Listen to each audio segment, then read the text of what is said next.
Welcome back to AM Northwest. Did you know that tracking your food, thinking about food all the time, and making rigid exercise plans are all signs that you may have an eating disorder? And surprisingly, menopause is a high-risk time. Here to share more, we welcome back dietitian, author, and co-host of the Body Trust podcast, Dana Sturtevant. Good to have you back again, Dana. Thank you. Okay, let's get into this. First of all, let's describe what menopause is. Wow, let's start with a big one. Yeah. So, well, menopause, you know, in researching some talks I'm giving recently on menopause, you know, menopause is defined retrospectively. Yeah. That it's when you stop having your period for more than a year. Right. Perimenopause, the transition into menopause, is where a lot of the havoc happens, where a lot of the suffering happens, and that can last 10 to 14 years. Wow. And then now connect that with the risk of eating disorders. Like, how do those two connect? Is it that we normally gain weight during those times? Yeah, so as a dietitian who specializes in eating disorders, something I learned many years ago is the entry into our reproductive life, so the onset of our menstruation and the exit from reproductive life are the highest risk times for an eating disorder.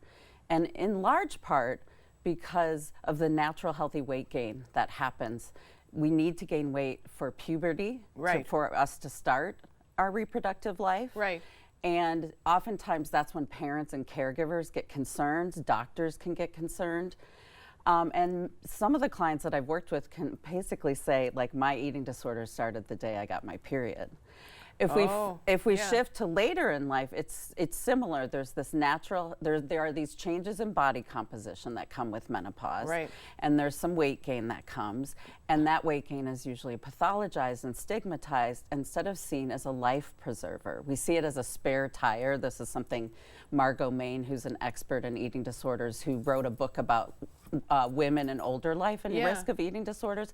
She says we should look at this weight gain as a life preserver, not a spare tire. Oh, that's a really good way to look at it. I know too that when we've interviewed athletes during their, like female athletes during their teen years, as they've gotten old, they gain weight naturally, and then all of a sudden they're put on this rigid diet to keep up with their whatever their athletic ability is, whatever it may be, running, soccer, whatever. So we're trying to constantly fight that weight gain when it's really a natural part of us. Yes, and sometimes in the pursuit of preventing it, the weight gain from happening, we end up gaining more weight. Yeah, makes it worse, makes it more worse. Yeah. So tell us, what do you have as far as tips to deal? You talk about leading into the truth, that bodies change.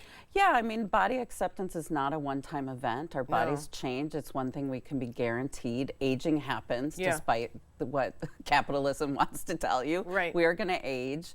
We're very anti-aging in this culture. So the truth is our bodies are going to change with time.